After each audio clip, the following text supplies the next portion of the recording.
Hi everyone, welcome to today's webinar between Times and Pentamix Security. Very excited to have you all here and looking forward to getting going. So before we jump into today's demo, I wanted to walk through a couple of slides really quickly, mostly just to give you some background on Times, and then we'll dive into today's workflow.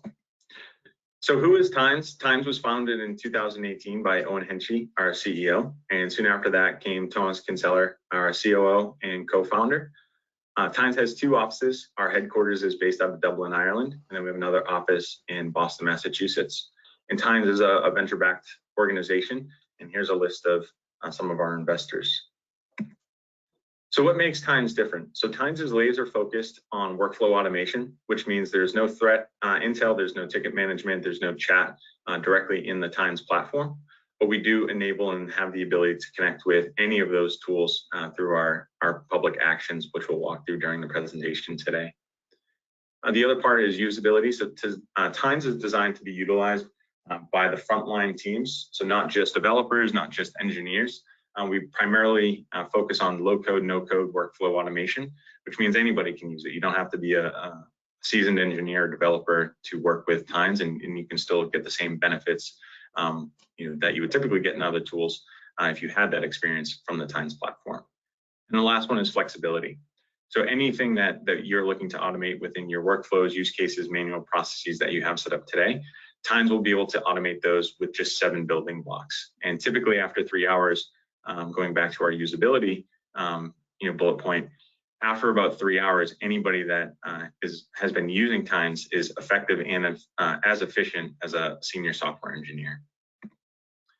These are kind of the 9 high-level use cases that we focus on. So anything from phishing all the way down to incident recording, ticket enrichment, onboarding and offboarding of employees. So this is a great kind of starting point if you're trying to identify areas of automation that Times would definitely play well and certainly help you immediately with those workflows.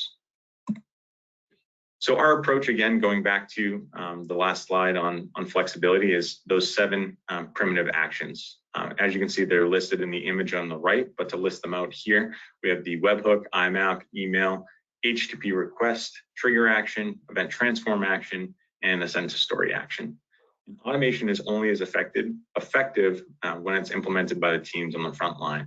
People that are there every day working on triaging, doing research and remediation against certain situations.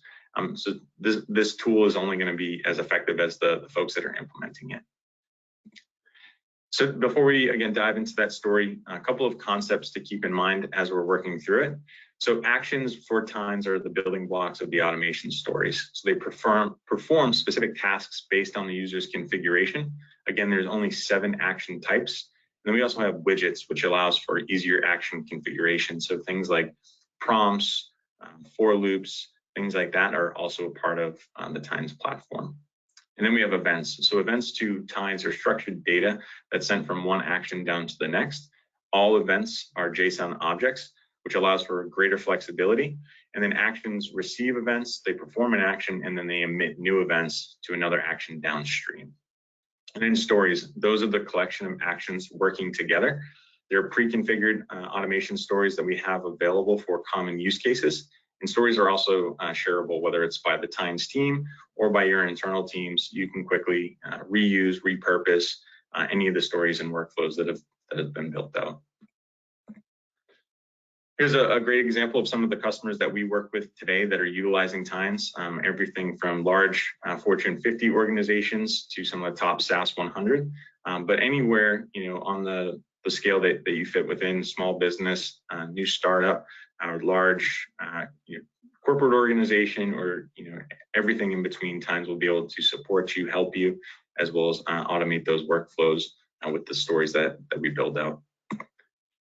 So with that, today we'll dive into the demo. Today's use case is going to be around automation for Office 365 password resets. Specifically, not just somebody forgot their password, but there was an attempt to take ownership of somebody's device, or they're completely locked out of their account and they can't reset their password themselves.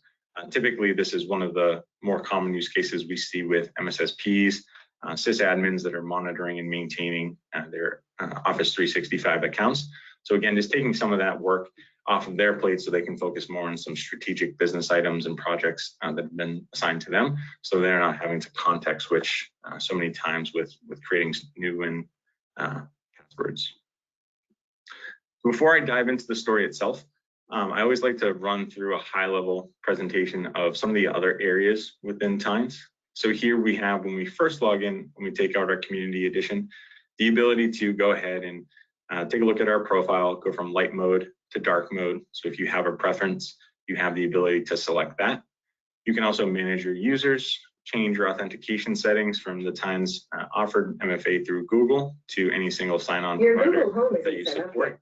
To get started, download the Google Home app. Now I have Google in the background. So from there, once you have all of that configured, then the next best thing to do is move over to your teams. From here, you'll have the ability to store stories, more importantly, your credentials. So when we make requests to any third-party solutions that you're working with, like Freshdesk, Cybereason, Clubhouse, Jira, you can go ahead and create a new credential, define the type of that credential. Text is always going to be your API keys more than likely. We do support JWT tokens, OAuth flows, mutual TLS, and then AWS has the ability to utilize either key-based or role-based access. From there, the next part that we'll move into is going to be resources. So resources, very similar to credentials. This is where you can store things like URLs, usernames, just a way to not have to worry about hard coding it into the actual action itself on the storyboard, but rather just save something here and then make use of it multiple times just by calling that global resource at the time that it's appropriate for that action that we're going to be working with. Great, so with that, I'll move into today's use case, which is going to be focused on the Office 365 password reset. So within this webinar story, I have a very simple process built out. Tines has a number of ways that we can start to get data into the system. Here, the first entry point in this story is going to be my webhook action. We could also utilize the IMAP action, or we could utilize an HTTP request action. So if we need to continuously pull or receive types of tickets that are requiring resets of passwords, we don't just have to use the webhook. We can utilize either of these actions here. And then for the HTTP request action, we can schedule it to run on a periodic basis. So that way we're always capturing those new tickets as they're being submitted, and then ultimately run through the rest of this story here that's going to walk through automatically resetting our password. Here we have some documentation through our annotations as well. You can simply drag and drop that on, and then it follows the standard GitHub markup language. So things like headers, bullet points, sharing code, URL links, all of that functionality is going to be available for you here. And then this one in particular is running through what this story does. And that's always extremely useful when we have either new users coming on board. If an employee left and they were the one maintaining this story, the person that's going to be taking over and maintaining it in the future will have a general understanding as to what's going on and some guidance. So that way it's easy to, again, understand and digest exactly what this solution is doing here. So for this one in particular, again, I have access to my Office 365 account here. I can log in. I'm already logged in, so that way I can immediately do everything I need to do with working with Word, checking my emails, whatever it might be, accessing Microsoft Teams. So if I did lose access for a number of reasons, I hit the max read temps on changing my password, my account's been compromised, there's n number of examples. This story here is going to help simplify that whole process. So again, we'll submit a form, which Tines has the ability to do here, where we go through, we'll add our name, last name, as well as our email address. And then we, at that point, once it's submitted, we're going to go ahead and get all of the 365 users, ensure that we're going to match on the specific user that submitted it, utilizing these JSON paths here. And this is extremely important because within Tines, these are only the parameters that you'll ever have to worry about defining. So there's no ability to write code, write scripts within Tines. It's always going to be defining these specific JSON paths here to pull and extract out the values. Again, these are going to be utilized to emit events down to this Office 365 password reset, where I'm going to go ahead and use that employee's email. I'll make the authorization at the time that this request is initiated. And then from there, I already have the JSON payload built out to force change that password on the next sign-in, as well as if I wanted to enforce MFA, I could do that as well. And then the password, as you can see, I'm not hard coding a password in here. In this example, I'm just using an employee ID. If I wanted to have an action that generates a password, there's ways that we can do that as well. And then at that point, it's going to check for that specific user in Slack. It'll send them a notification via Slack. And then from there, that message will allow me to see what my new password will be when I go ahead and try to first log in. So if I go ahead and go to my form here, I'll submit my name, then I'll submit my email address. Let me go ahead and capture that.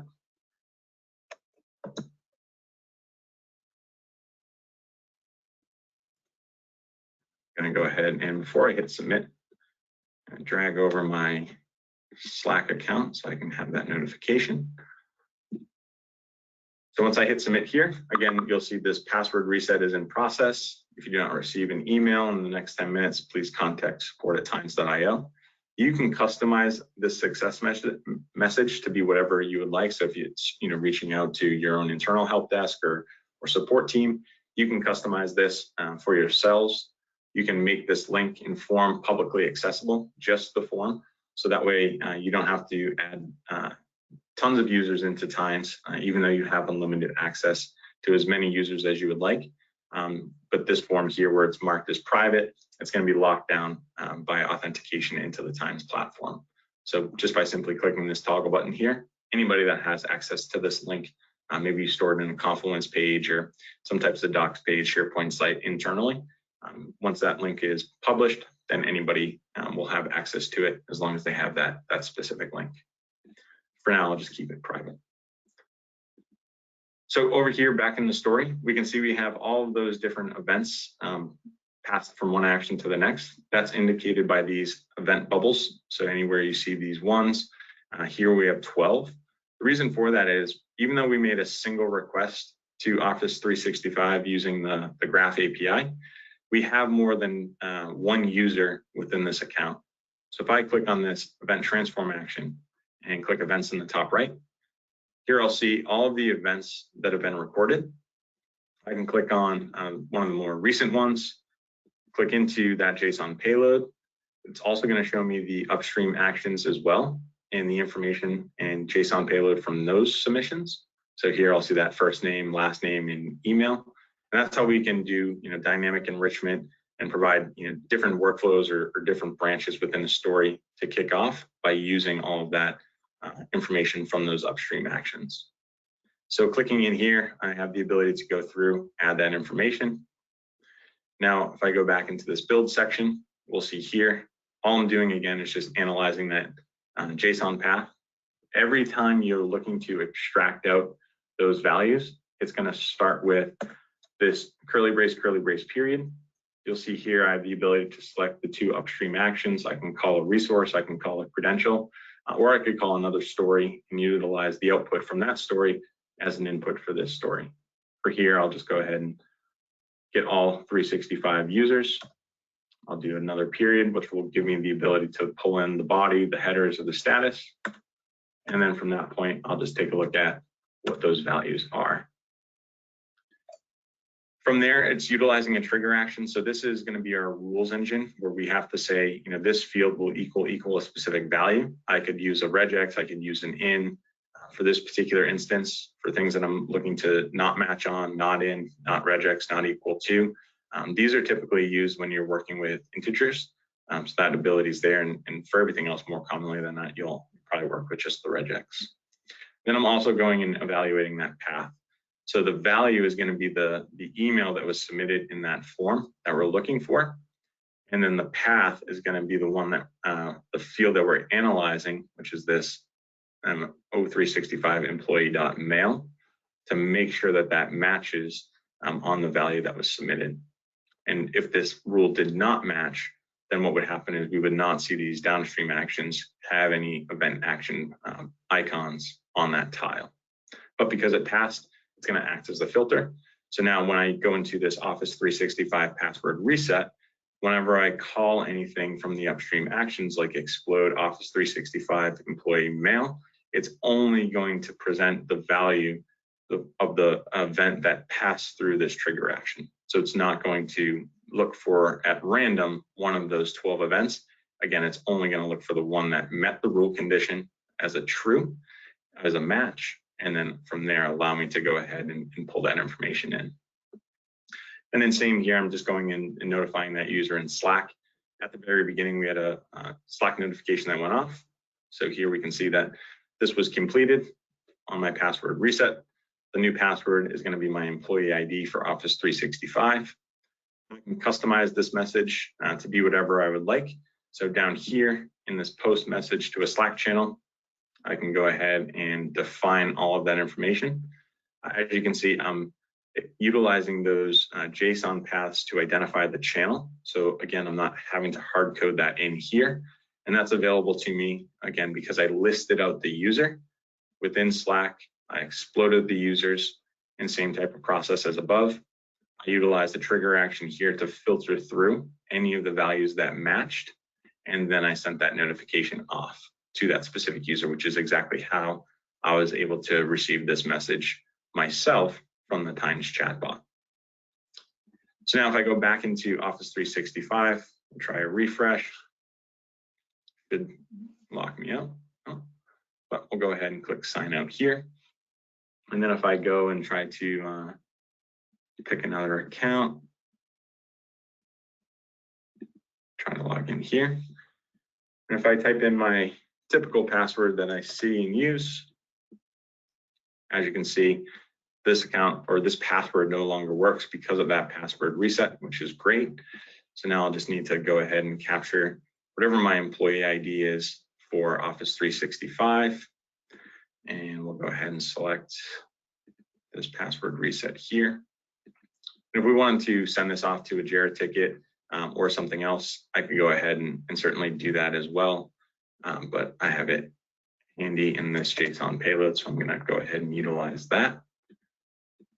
And then I'll go back into Office 365, submit that new password, sign in, and now at that point, I'm forced to change whatever that password is to something new. I'll update that. Come back in. And now I have access to my Office 365 account again. If it were to be compromised, I forgot all my passwords and wasn't able to log in and need to reach out to help desk or support internally instead of having to wait for that ticket to be resolved. Even though they have a number of things going on already, this is just a simple way to kind of more efficiently run that scenario through, have consistency, and then if we wanted to add some documentation and record that, where it's not just forcing that reset, providing a new password, and then sending a Slack message to that single user, we can go ahead and utilize this search functionality over here. We have over 2,000 public templates available to us. So I could, if I wanted to add to this story, just over a period of time, I was like, we should probably document these, or if my boss or a peer came over and said, we should, start documenting these, it'd be great to have a list of, how many of these password resets we get in a day, a week, a month, a quarter, so that way we can start to track all of that. We can simply drag and drop this create issue onto the storyboard. To tie this up to my post message to a Slack channel action, I'll grab that arrow and pull it down. You can see here, we have our resource.jira domain. So make sure that that's correct, which it is. And then I have down here, all of the method and the content type already defined for me. I already know my key is going to be demo. And the name for the assignee is going to be myself. So I'll change that from Thomas to Kevin. And then here for the summary, I want to do password reset form, body, first name, and same type of thing, password reset, .body, .last name. They submitted a reset request. And then here for this description, what I'll do is I'll call in password, make it bold. And from that point, I can go ahead and do explode Office 365 users, Office 365 employee, and we'll type in ID. So again, because these trigger actions are acting as the rules and filters, I don't have to worry about which employee is going to submit and which employee ID is going to be added into this ticket itself. So if I run through and I could test it by simply selecting this issue here, try run, and selecting this action from the post message to a Slack channel, I could test it that way. In this particular case, because it's not the very first action that emitted the event, it may not work as expected. So what I can do is I can go through and re-emit this password, or excuse me, re-emit this initial event. Or if I have a test account, I can utilize the form again and submit that information through. For this particular one, I'll just go ahead and click re-emit, and then we'll start to see these event bubbles update from 1 to 2, 12 to 24, and 21 to probably 42. I'll go ahead and click re-emit. And then perfect. So down here, we now have Jira username, Jira as our credential. I do think I might have not defined the appropriate account, so let's go ahead and click show. Perfect, I did. So 8236. 8236. Awesome. So now we have that enriched ticket with the accurate information that we're looking for. So the user that submitted the request, and then that new password. So now I can go ahead and utilize that here to make that change again. And I'll log out of my Office 365 account. Pick another account. We'll add in that new password. I'll add it back in again. Change it. And now I'm able to get access, again, utilizing that force change on login, not having to interrupt the help desk team, allowing them to work on additional projects. And now we have a record of that password reset request, the new password within the ticket itself. And if you do have MFA enabled within your Office 365, we could also initiate and change this value from false to true. So that way we're also force changing passwords on the next MFA login. For anybody that would like to make use of this story or work with this story within their Community Edition account, I can go ahead and simply export this story here. It'll export as a JSON file. So that way you can immediately upload that directly into your platform. We also have a new concept called versioning. So here you can see this has already been versioned for me a few times. Most recently, it was done 5 minutes ago. So anytime we're working within a story, it will go ahead and save a version periodically. But if I wanted to go ahead and do one myself, I can hit plus.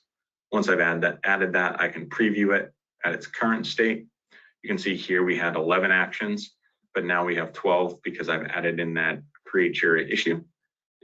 And if I wanted to rename this, add Jira issue to password reset, we could do that. We could delete it, we could clone it. And again, we can certainly export this and store it someplace else. So that way we have the ability to do it. Versioning at this point, there's no retention period on versions. So we'll keep them forever. At some point in time, depending on how large these stories might be, we might limit that. You also have the ability to, if you wanted to delete all of the events and start fresh, you can take that action. And if you wanted to, for some reason, if we didn't have a specific action available to you here in these public templates, you can select one action that you might have created on your own, create that template, and then that'll give you the ability to store that and then make it available within your private template list. So we'll just say list users, call it Slack, Slack, Slack. It'll already be formatted. Again, not storing anything hard-coded like my chatbot password or URL or any of the keys for that. So once I save that template here, it will live within my template section. And if I go back to that story specifically, we'll now see that over here in my private templates, Slack, list users in Slack, underneath my KD post message to a Slack channel. So I hope you found this webinar, or excuse me, this demo and webinar to be useful and help spark some ideas for your workflow automation. Again, this one is specific to resetting passwords. If you're an MSSP and you're managing Office 365 on behalf of your customers, this may take up a good portion of your time. Or if you just have a number of employees that consistently forget or request password resets or anything really, this is a very easy and simple way to automate that process and also provide enrichment and notifications to the user. So that way it's just one less step or thing that you have to worry about. Should there be something else that comes up and pulls you away from this task, that process is already going to be automated for you. And here in story runs, if we wanted to see how long that whole process took, if we had events showing, then we would be able to see, versus the 10, 15 minutes it might take somebody, versus the 5 to 10 seconds that it would take for this story to run itself. So immediate, ROI there as far as time saved. If you have any questions, you want to interact with our team, simply go to times.com. From here, you'll find a couple of different solutions, a number of resources, some about the company, as well as our pricing. And then you can either click login. So if I go ahead and click this here, this will show all of the different tenants that I'm a part of, but more specifically for new users. If you wanted to sign up for a community edition, which is free up to 3 stories, you can go ahead, select this. Again, I can share this particular story out for you, so that way you can utilize it. We also have the ability to have unpublished, as many unpublished drafts as you would like. They just can't run on a scheduled basis, like we had talked about at the beginning. But really looking forward to working with you all. Thank you again for your time, and hope you found this to be extremely valuable. Have a good day.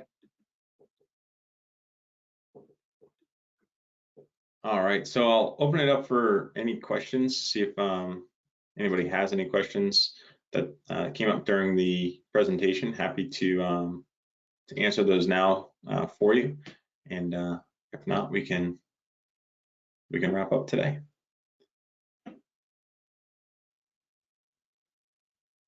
All right, looks like we have one question based on pricing. So pricing for Times is based on stories. So stories for Times are those workflows that we had just built out within the webinar itself. So anything that is published and is up and running in production, because it's designated as published, that'll count towards the licensing. Any story that is unpublished, that's considered a draft, and that does not count towards the pricing model. So you can have unlimited unpublished stories within Times. When you receive or click run for the very first time to generate an event, the event simply just won't propagate through the whole story. You'll have to go to that story specifically, click on the event, and run it from there. Can you talk about Jira or ServiceNow integration? Yep, yeah, so the way Times approaches integrations in general is if there's an open and available API for that specific tool, Times will be able to connect with it and work with it with no issues. We have specifically for Atlassian's Jira and ServiceNow's ITSM tool, we have pre-built templates already available for those tools. So the only areas that you would need to configure or modify within that template or that request is the actual URL and then the credential to successfully make a request to that tool. So from there, once that's set up, then you'll be able to go ahead and start making those requests at any point. And if I bring up an account here. So for Jira, whatever you're looking to do within Jira, you can simply type issue. Atlassian will pop up, and then if we drag and drop that onto the storyboard, here we'll already have at minimum the required fields to make that request successfully. And again, the only items that you'll need to worry about configuring in this request is this resource area where you can call your domain.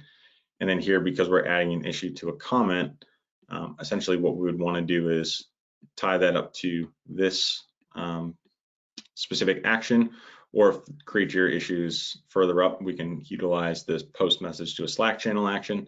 Really, it's just allowing you to pull in that specific JSON field. So if we typed in create issue, we would add that here, and then it'll be something like .body, .key. And then from there, we would dynamically pull in whatever that Jira key is to make that specific update to that comment for that particular ticket. And the same is true for ServiceNow as well. So if I type in ServiceNow, here we can go ahead and create new incident, and same type of process. Drag and drop that down. You'll just be responsible for adding in that URL here. And then again, your credentials at that point, you can go ahead, update that. And then same type of process. We'll ship it with some comments in a short description already. I think those are, for at least the ones that we work with in the dev instances for ServiceNow, those are the minimum requirements. Some might require priority or caller name, things like that. So just add that into the payload by clicking this plus. And then once you go ahead and we'll call it caller name, it might look something like that, depending on which fields you mark as required when creating an incident within ServiceNow. But it's very easy to interchange these. So if you migrate from one to another, just simply select it, delete it, drag and drop that down, and then you'll just go ahead and update whatever the fields as well as the parameters are. So if we wanted to utilize the same type of information, we can remove this code comment here and then add in whatever we would like from the events that are being generated. Same with Zendesk, Clubhouse, Asana, Monday.com. All of those are available within Tines as well. So if you work with any of those tools, again, as long as it's an open available endpoint or API, Tines will be able to connect to those for you.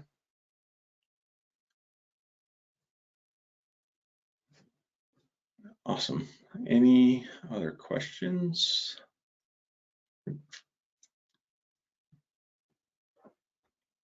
Great. So as a follow-up, this recording will be sent out to everybody that signed up as well as attended the presentation today.